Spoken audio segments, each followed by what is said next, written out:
What's up, everyone? This is Steve with the MMA Minute, and welcome to the MMA Minute Show.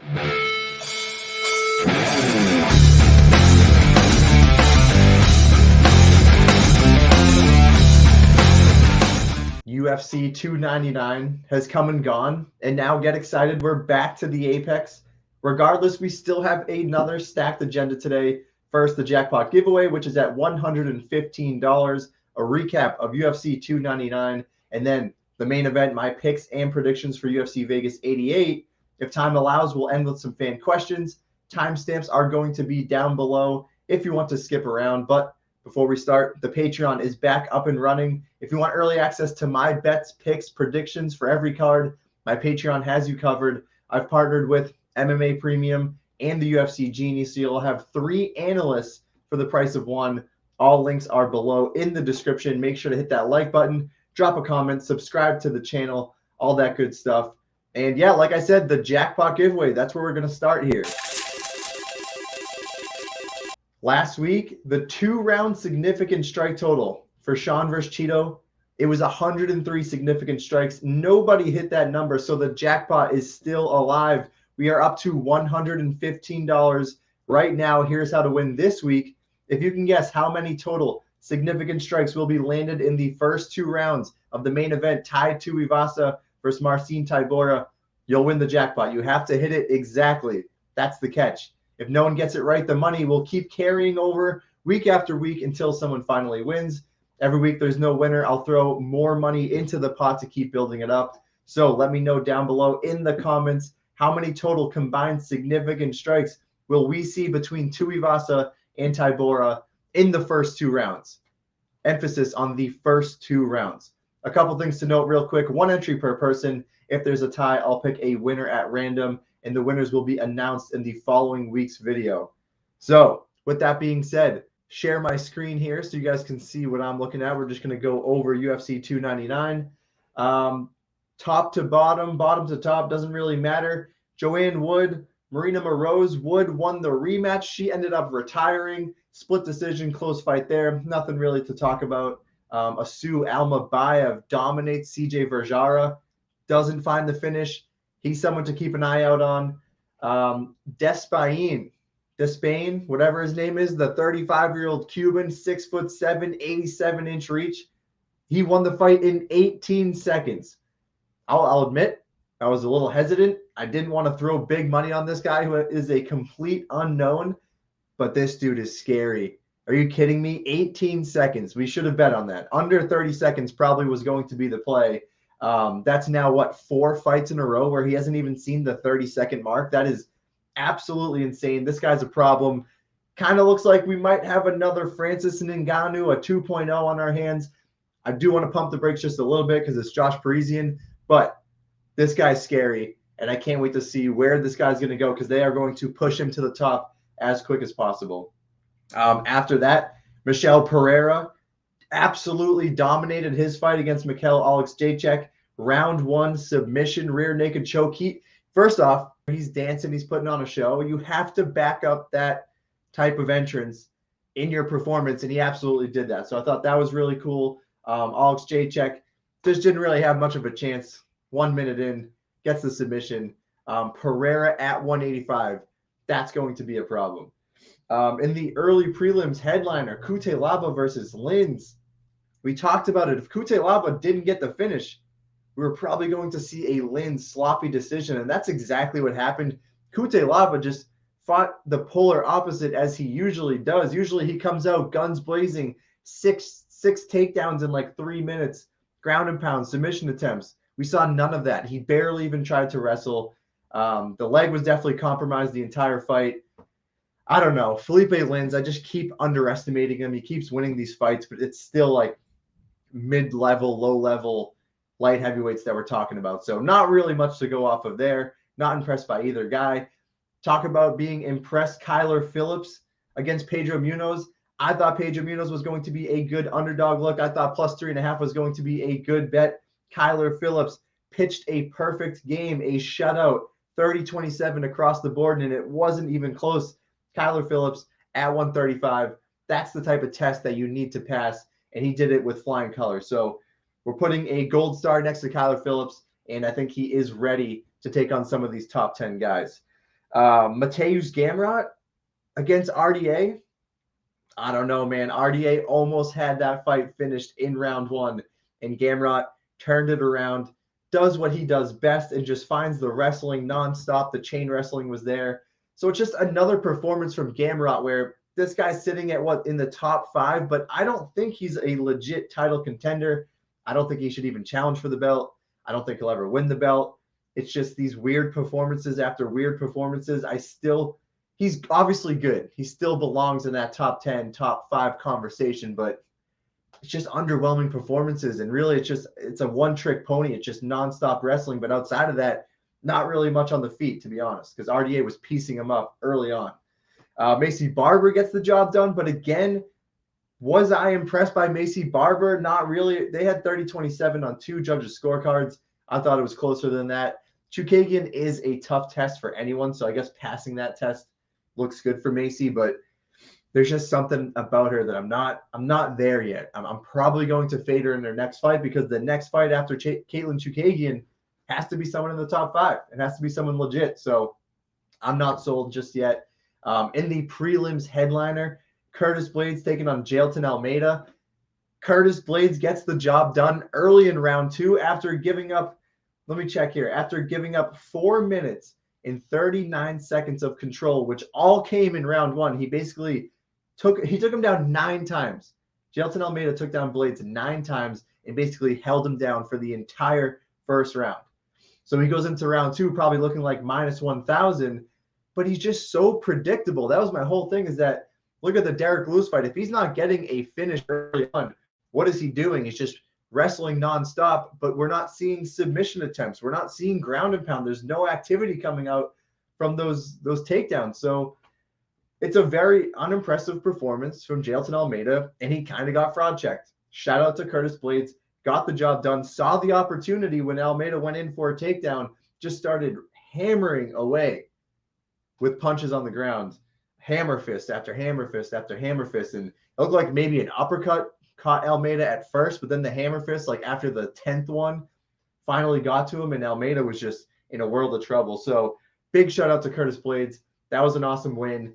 Jailton Almeida, I don't know what we do next. I don't know if this guy's ever now going to win a belt after seeing his last couple performances. So obviously always going to have a grappling edge, but the striking seems to be non-existent. And if he's not throwing up sub attempts and he has no ground and pound, then what is he doing? That brings us to the main card, and the main card really carried this for me. I was pretty unimpressed with the early prelims and the prelims, but the main card, it checked out. You had Petr Yan taking on Song Yadong. That was an unbelievable matchup to begin with, and it didn't disappoint. It was back and forth the entire time. Song taking round 1, Yan taking rounds 2 and 3. So I'm a Yan fan. I'm a big Petr Yan fan. He needed this fight. His fan base needed this fight. We can all breathe a little bit. The confidence has to be back. The confidence has to be sky high for this guy who was on a skid, who was probably thinking maybe he was going to get cut, maybe move to PFL, a different organization, and now he gets a win over Song Yadong. That's a lot. That's a lot. He's right back in the mix. I love that for him. Jack Della Maddalena, round 3 finish, down 2 rounds to the judges' scorecards against Gilbert Burns, who, granted, I had Jack Della winning that fight. I probably should have counted Gilbert Burns in just a little bit more because he's so high level against just about anybody, but Jack Della got the job done in round 3, and it turns out it looks like he had a broken arm at some point in that fight. So good for JDM to go in there, find a win. He just continues to climb the board, and it's got to be title shot pretty soon. So I'm excited to see what happens next for Jack Della, but good performances from both guys. Next fight, Kevin Holland versus Michael Page. This one hurt. You had MVP coming out to The Undertaker in his walkout, which is terrifying. And that's another thing. If you're coming out to The Undertaker, you better back it up with a good performance. And it wasn't the best performance, but it was solid enough. I misunderstood MVP. I didn't really understand the level of his striking, how big this guy is, how great he is at range. I mean, Kevin Holland was just so confused. He had No idea what to do in that fight. And what I hated was that he went back to his corner and asked them for advice, and they're telling him things, and he's like, nope, disagree. It's not there. What you're telling me to do, it's not there. I don't know what to do. And it feels like the corner didn't even know what to do against MVP. Kevin Holland certainly didn't know what to do. So that was MVP all day. I regret backing Kevin Holland, and that's just another classic example of why you don't bet on Kevin Holland, but it is what it is. You take your shot. MVP versus Wonderboy, it has to be that. It has to be that fight. Please make that fight happen. Wonderboy never turns down a fight. That has to happen on a pay-per-view for sure.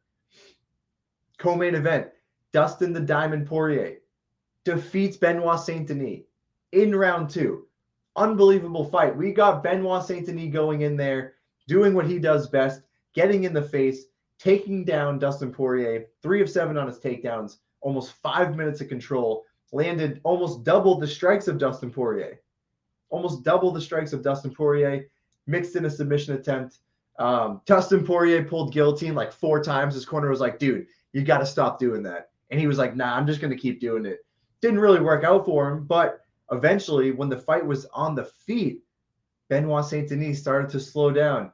You started to see Dustin Poirier land a couple big shots, and all of a sudden you're thinking to yourself, you're like, oh shit, Dustin's going to do this. He's actually going to pull it off. Everybody was on Benoit Saint-Denis.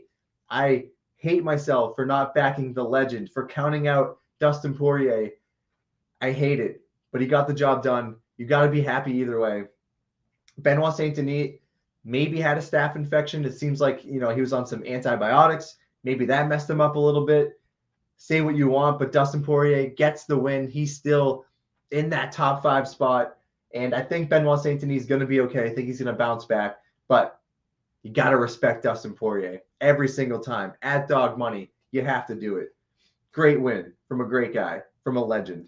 And then that takes us to the main event, guys. And I mean, this was as bad of a beatdown as you are ever going to see. Sean O'Malley destroyed Marlon Chito Vera. 230 significant strikes landed to just 89 from Marlon Vera. 50-45, 50-45, and 50-44. It was never close.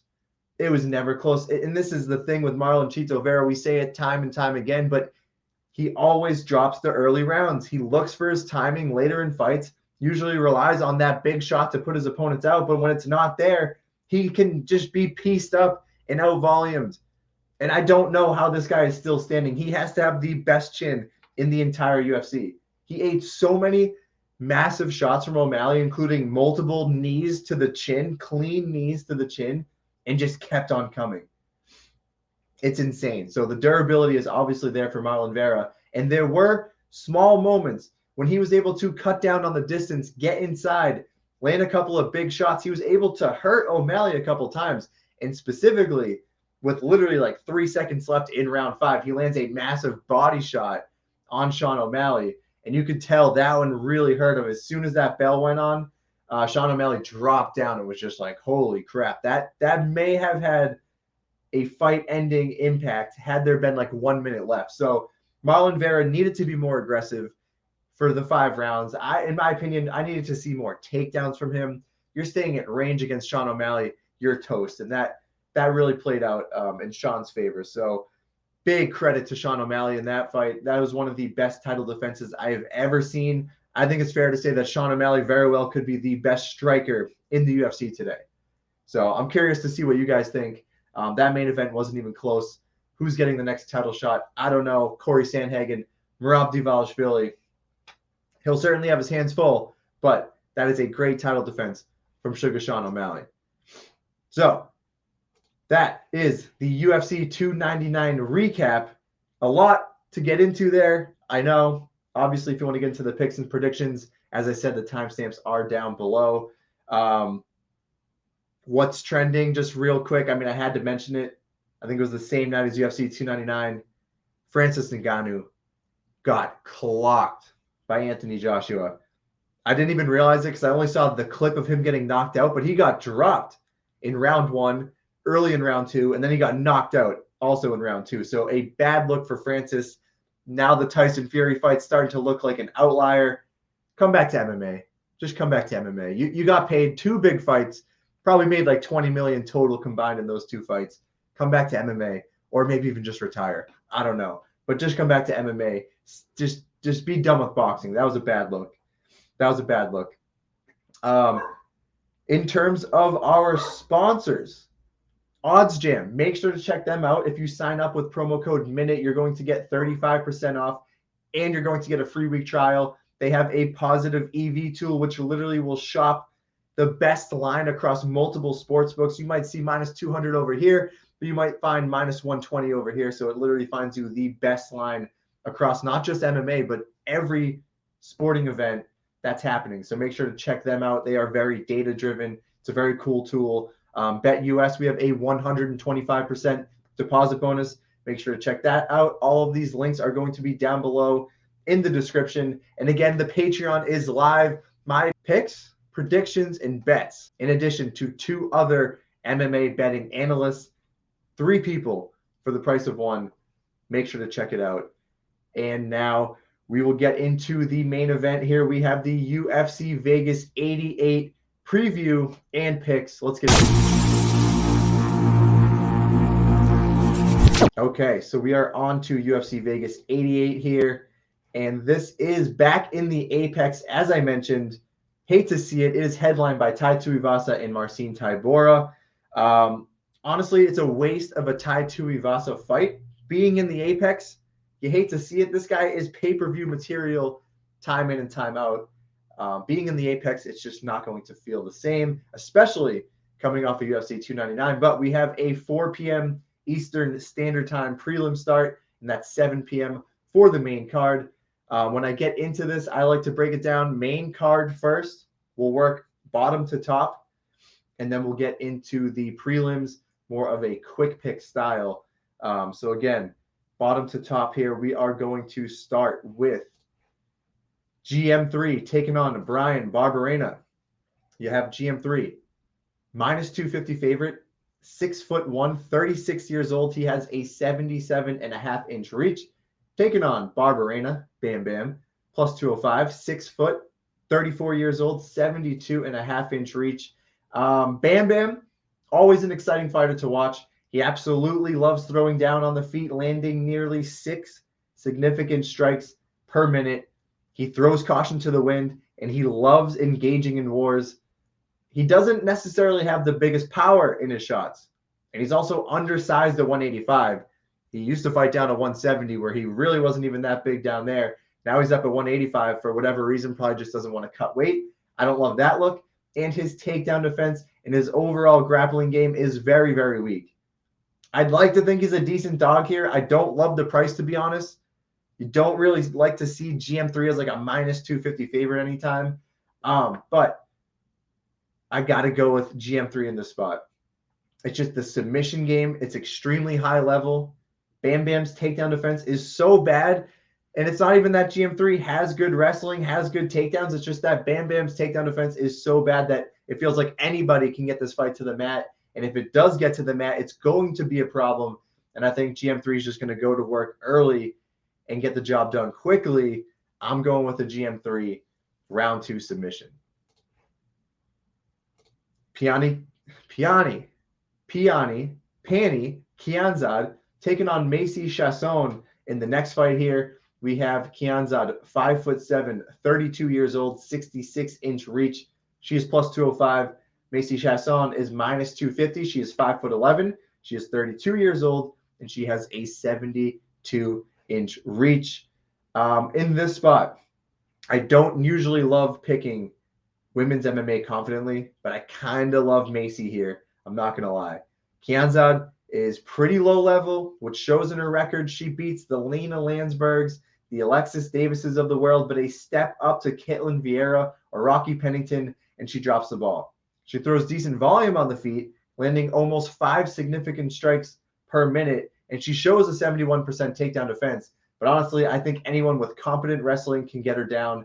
And actually, if you look at this, this is actually a rematch from 2018, the Ultimate Fighter finale. Macy Chiasson subbed her in round 2. And in this fight, in this matchup, the rematch, I think Macy is just going to play bully ball again. She has 4 inches in height. She has 6 inches in reach. She's just a little lower volume on the feet, but she has that good wrestling, and she sets a good pace where I think that's where she's going to dominate this fight. I do think she is going to win by decision. I don't think there's going to be a finish here like we saw in the first fight. So I like Macy to get the job done, and I like her to win by decision. Next fight. And this is a great fight. This is going to be a fight of the night potential. You have Christian Rodriguez. He is a plus 155 underdog right now. He is 5'7". He is only 26 years old, 71.5-inch reach. Taking on Isaac Dulgarian, minus 185. He's also 5'7". He's only 27 years old, and he has a 71-inch reach. This is a great fight. We have a very closely lined fight, but it's starting to trend in the direction of Dulgarian, even though I see a lot of people backing C-Rod as an underdog. And even though C-Rod has actually beaten a decent level of competition, I will say that was down at 135. He's now finally moving up to 145 because he was a certified weight bully down to 135, constantly missing weight. I hated that about him. But now he's up at 145, where he belongs. He has a well-rounded skill set. He has decent striking with volume, and he has a solid grappling game to go with it. The 3-round cardio certainly holds up. He is a solid all-around fighter. Dulgarian, on the other hand, is a dominant and extremely aggressive wrestler. He has a perfect 6-0 record with all 6 by finish in round 1, and he ragdolled a pretty decent prospect in Francis Marshall to make his UFC debut. And I think there's going to be a clear difference in the power, aggression, and finishing ability between these two fighters. C-Rod is tough, but his takedown defense isn't the best, and Dulgarian is going to exploit that. The only question mark that I have here is the cardio of Isaac Dulgarian, because only 6 professional fights, all of those ending early in round 1. What's going to happen if this fight gets extended into rounds 2, into rounds 3? That's where C-Rod is going to have a legit chance to win this fight. But if it turns out that Dulgarian does have very good cardio, then it very well could be a 30-27 across the board, or we could even see a Dulgarian finish. So I like what I see from Dulgarian. I am going to take my chances that he does have better cardio than I'm thinking he does, but I do respect the toughness of Christian Rodriguez. So I'm thinking Dulgarian is going to win by decision here. But like I said, this is a fun fight, and it is definitely a fight of the night potential. So make sure to tune in for that one. Next fight, we have OSP. My God, we have OSP plus 425. He is 6'3". He is now 40 years old. He has an 80-inch reach. He's taken on Kennedy Nzechukwu, who is minus 600. He is 6'5". He is 31 years old. He has the 83-inch reach. And I don't understand this fight. I don't know how OSP is still around in general. How is he still fighting? He is 40 years old. He has been finished 8 times in his professional career, 2 and 3 in the last 5, with all 3 of those losses by TKO or knockout. He moves incredibly slow. And honestly, I just don't think there's much left to give at this stage in his fighting life. I thought he had retired, to be honest. And he finds himself in a weird spot against Nzechukwu, who is an absolute killer and who is absolutely massive for this division, who's going to be the much younger guy who has – OSP has a pretty big reach. Nzechukwu has 3 inches on him. He's going to have the size. He's going to have the reach. I don't think Kennedy has the best cardio, and he can start off a little bit slow. That round 1 OSP line is probably going to be pretty juiced up to like plus 800, plus 900. It should be a pretty insane number. That's probably the only way that I would see OSP winning this fight. Outside of that, it is Kennedy any way he wants, whenever he wants. I have to go with Kennedy and Nzechukwu. It's a square play. He's the biggest favorite on the card. Round 1 knockout. Submission, potentially, but he's more of a knockout guy, so I will go with the knockout. In the co-main event, Bryan Battle taking on Ange Loosa. Bryan Battle is now minus 180. He is 6'1", 29 years old, 77-inch reach. Taking on Loosa, who is the plus 150 underdog. He's 5'10". He is 30 years old. He has a 74-inch reach. Another interesting stylistic matchup, kind of flying under the radar. I'm kind of surprised it's the co-main. Probably would have done C-Rod and Dulgarian, but that's okay. Bryan Battle has been on fire since moving down to 170. He used to fight at 185. He was a big dude there. I have no idea how he's coming down to 170, but he's been doing it and he's been looking very good. Outside of a short notice loss to Rinat Fakhretdinov, he has 3 wins, all by finish, 2 round 1 knockouts, and 1 round 2 submission to AJ Fletcher. He throws decent volume, but he carries big power in his hands. He has a big frame for the division, and he has solid grappling with good submission upside. His takedown defense, on the other hand, is a little bit questionable. He is hittable on the feet, and I just have to imagine that the weight cut down to 170 is going to hurt this guy if the fight does get extended all 3 rounds. Loosa, on the other hand, has also been quietly picking up wins. His volume has increased significantly, and he's also been mixing in the wrestling, which I really like to see. Loosa is the underdog in the spot, and I actually think he can win. His size matches up pretty well with Battle. He has superior volume, and his offensive wrestling could steal rounds. I don't think his cardio is the best either. So between the 2 guys, is there a massive advantage either way? I don't think so. But I think Loosa, as the underdog, is good value here. So I am going to take him to get the job done by decision. But obviously, Battle is on an absolute war path right now. So, you think he's going to win a fight, but you don't think that he's going to win in 10 seconds in round 1 or within 20 seconds in round 1. Like, he keeps doing these crazy things. That does scare me. But I think Loosa, with the durability at least, can extend this fight. I think he can win minutes. So we'll see. It's a good fight. The main event, Tai Tuivasa taking on Marcin Tybura. Tuivasa minus 120, 6'2", 30 years old, 75-inch reach, taking on Tybura, who is the plus 100 underdog, 6'3", 38 years old, and the 78-inch reach. Like I said before, this feels like an absolute waste of Tai Tuivasa, who is one of the biggest fan favorites across all of the UFC, and we're throwing him in the apex. I hate that, but I'll take what I can get. Tybura, he's an interesting heavyweight character. He's not the most exciting by any means, but he is interesting. He's never going to challenge for the belt. He'll never crack the top 5, but he is a fringe top 10 guy who plays a gatekeeper role very well. He's tough and gritty. He utilizes wrestling and control to win his fights, but he's also very low volume, and the durability has failed him many times where he's been knocked out. I think it's 4 or 5 times throughout his entire career. And now we're talking about the fact that he is 38 years old, taking on a guy in Tai Tuivasa, who's not the most technical guy in the world. He is not the most well-rounded fighter in the world, but he is a certified banger with fight-ending power. Tybura can definitely outpoint Tai. I could definitely see that happening, but there's no way that I'm going down that road. Tai can withstand Tybura's bullying style and catch him with a big power shot at some point. I actually think Tai's durability is pretty solid, and I actually think his cardio is not all that bad for a heavyweight. So it's not round 1 or bust for Tai. He could hang around for round 1, maybe round 2. We've seen Tybura slow down before. It could be Tai at any point. He is dangerous all 5 rounds. That's what I like about him here. He's only minus 120. I'm going to take the square bet. Give me Tai Tuivasa, round 1 knockout. The bookies, I'm sure, will be very aware of that, but I'm still going to do it. So that is right there the main card for UFC Vegas 88. We'll move into the prelims. As I said, it's more of a quick picks type of thing that we have going on there. The first fight here, we have Natan Levy taking on Mike Davis.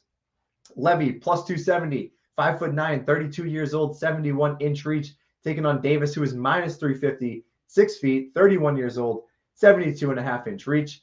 Guys, Mike Beast Boy Davis is probably one of the best fighters you don't know about. He's been very inactive in the UFC so far due to injuries and other personal reasons, but this guy is a certified stud at 155. And honestly, it's crazy he can even make this weight class, but he does, and it works. He lost on Dana White's Contender Series to Sadiq Yusuf, ever heard of him, and Gilbert freaking Burns in his UFC debut. Since then, he's 3-0, landing 100-plus significant strikes in 2 of those fights and securing a total of 14 takedowns. Levy, in his own right, is a solid technical striker with good wrestling, but he slows down as the fight goes on. And I think Davis, honestly, is just going to be better everywhere. This feels like a hammer spot to me. Minus 350 is getting a little bit out of control, but give me Davis to win by decision. And I also think that late finish could be in play here too. Next fight on the card, Josiane Nunes taking on Chelsea Chandler. Nunes, minus 135, 5'2", 30 years old, 67-inch reach, taking on Chandler, plus 115. She is 5'8". She is 33 years old, and she has a 68-inch reach. In case you missed Chelsea Chandler's last fight, here's a quick recap. Sorry, I had to do it. It's an embarrassing meme to have on your resume, but I had to do it.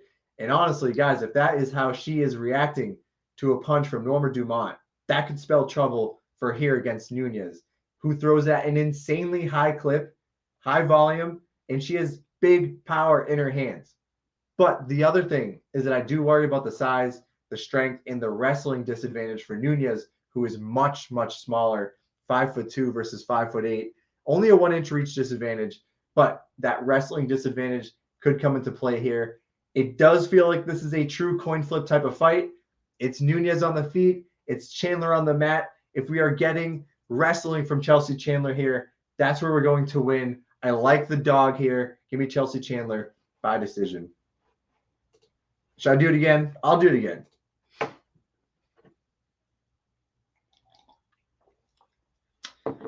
You have to.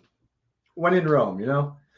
Okay, Jafel Filho taking on Osbourne. Filho is minus 185, 5'7", 30 years old, a 68.5-inch reach, taking on Osbourne, plus 155, 5'7", 32 years old, 73-inch reach. In this fight here, I'm not really sure where I land on Osbourne. In the UFC so far, he has fought at featherweight. He has fought at bantamweight, but for some reason, he has found himself down at 125, where he must kill himself to get down and make weight. He's pretty low volume on the feet, but he does pack big power, and he's absolutely capable of finding a round one finish in this spot. What I don't like is that he is pretty one-dimensional with his striking. We saw a little bit of the offensive wrestling against Charles Johnson, but I would not say that he is a good wrestler by any means, or even a good grappler by any means. And he also has a questionable gas tank, and I have to imagine that is because of the weight cut. Filho is coming off a nice win over Danny Barres and an impressive performance against a highly ranked Muhammad Mokaev. I do think Mokaev is overrated. I've said it time and time again, but that was a good performance against a tough opponent. He's finished 14 out of his 15 professional wins, with 9 of those by way of submission. This one seems pretty clear to me. It's going to be Ode by knockout early, or it's going to be Filho by submission later on in either rounds 2 or rounds 3. I am going with Filho in this one, and give me the round 3 submission. Next fight, we have Thiago Moises taking on Mitch Ramirez, who is stepping in on short notice. Moises is minus 500, 5'9", 28 years old, 70.5-inch reach. Ramirez plus 360, 5'11", 31 years old, 71-inch reach. I've always held Thiago Moises in high regards. At one point, I think he was even ranked in the top 15. It might have literally been the number 15 rank, but still, at one point, he belonged with the higher level names. He has shared the octagon with guys like Islam Makhachev, Benoit Saint-Denis, Michael Johnson, and more. He is not the best striker in the world, but he can at least hold his own. He's low volume, but he's very technical. He stays defensively sound. And if he can get to fight to the mat, it's a likely game over. He's a very high-level grappler, and he has solid submission upside. Mitch Ramirez, as I said, is stepping in on short notice, replacing Brad Riddell. He wings big power shots on the feet, and he likes to work in his wrestling. He's a big dude. He's fought up at 170 before, and now he's making the cut back down to 155. Outside of a fluke knockout, I don't really see Ramirez winning this fight. If he decides to wrestle, I think that could be a problem, because Moises has the submission upside, as I mentioned. On the feet, like I said, not the most technical guy. He's going to load up on those shots. I don't love the short notice here. I don't love him cutting down to 155 on short notice as well. So this feels like it's Thiago Moises all day for me. I am going to go with a round 2 submission. Next fight, we have Josh Culibao taking on Danny Silva. Culibao, minus 180, 5'10", 29 years old, 73-inch reach, taking on Silva, who is 5'11", 27 years old, has a 70-inch reach. That is going to be another fun fight here. I think this is also one that I have flagged that could be a potential fight of the night right here. So you have an extremely tough and durable power puncher in Culibao, who also happens to have a sneaky submission game and solid UFC experience. He is taking on Silva, who's making his UFC debut here, but has a decent amount of hype on his name. He's an in-your-face style striker who's extremely busy and versatile with his attacks. His Dana White Contender Series fight was one of the best the show has probably ever seen. He landed over 200 significant strikes in 15 minutes. That equates to nearly 14 significant strikes landed per minute, which is an unbelievable pace that obviously will balance out over time. Not even someone like Max Holloway can sustain that level. But this fight, I expect it to play out on the feet. We have seen Culibao attempt to wrestle in his fights, but he has not been successful. I think we're going to see a stand-up fight. And with that being said, if it's a stand-up fight, you're seeing a little bit of a lower volume guy in Culibao with the power taking on Danny Silva, who can, as we said, put up insane numbers. So on the feet, I like the dog shot here. Give me Silva to win a close decision. Next fight, Amarim taking on McKenna.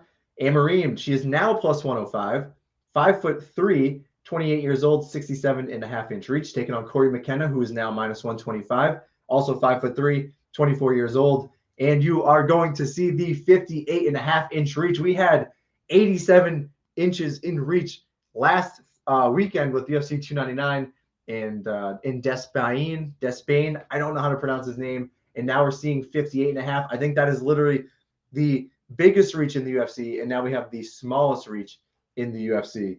So in this fight, it is very closely lined. We've seen the McKenna side start to creep up a little bit. She was the underdog at one point. Amarim has 2 fights in the UFC so far, and both fights couldn't be more opposite. In her debut as a decent-sized favorite, she looked great early on against Sam Hughes, threatening with her high-level grappling and submissions. But as the fight went on and she didn't find the finish, she started to tire and gas out. It was a bad loss, honestly, but she bounced back very nicely and dominated Montserrat Ruiz by round 2 TKO. She is definitely the sexier pick here. Not necessarily in terms of her looks, but just in terms of high upside finishability, because McKenna, she's more of the gritty, durable wrestler with decent striking mixed in. She'll also have the cardio edge here, the striking edge, and I do expect her to take Amarim down. Where things start to get a little bit dicey, that's where you got to decide, is McKenna a good enough wrestler to stay out of harm's way? Because if she's not, Amarim is going to find a submission. But if it does go her way, she can find the winning positions. She can rack up control time. She can tire Amarim out. It's a tricky game to play here because Amarim is so dangerous, but I am going to trust McKenna to stay out of danger and win by decision. Last fight on the card, we have Gregorio taking on Ange Hellinger. You have Gregorio minus 170. He is 5'7", 31 years old, 67.5-inch reach, taking on Ange Hellinger, who is 5'6", 37 years old, 64.5-inch reach. He is the plus 140 underdog. Gregorio is coming off a very impressive round 1 knockout finish in his Dana White's Contender Series fight. He has big power in his hands. He trains at a great gym with Sarah Longo. All those guys, Aljamain Sterling, Merab Dvalishvili, Matt Frivola, Chris Weidman, all those wrestle-heavy, grapple-heavy guys. So we should think that his wrestling and his grappling is going to be pretty improved here. We have seen him go 5 rounds before on the regional scene, even finding a finish late in round 5 with some vicious low kicks. But while that's true, it also looked like he was starting to slow down around that 3-round mark. So I don't want to buy into that too much. And even with a lower level of competition on his resume, it's kind of hard to place where he belongs as it relates to the UFC. And that's where it gets a little weird because in steps Chad Ange Hellinger, who really is just a very well-rounded martial artist. He's not great anywhere, and he is a lower-level UFC guy, but he's consistent. He's got that dog in him. He has the cardio for days, and he has very good durability, at least on the feet. He can be submitted, but on the feet, he is very durable. And he can even mix in the wrestling himself. So if Gregorio doesn't find an early finish, I do worry about him in this spot. That's where I'm going to go with Ange Hellinger here. I think he is durable enough on the feet to survive Gregorio early, and he'll slowly start to take over. Give me Ange Hellinger to win and even find a late finish in round 3. And that is every single fight on UFC Vegas 88. And we do not have fan mail right now. I got to make sure to be better about that. I'll try to have that on future episodes. But so that is going to be the show, everyone. Good luck with your bets this weekend. Enjoy the fights, and we will see you guys next week.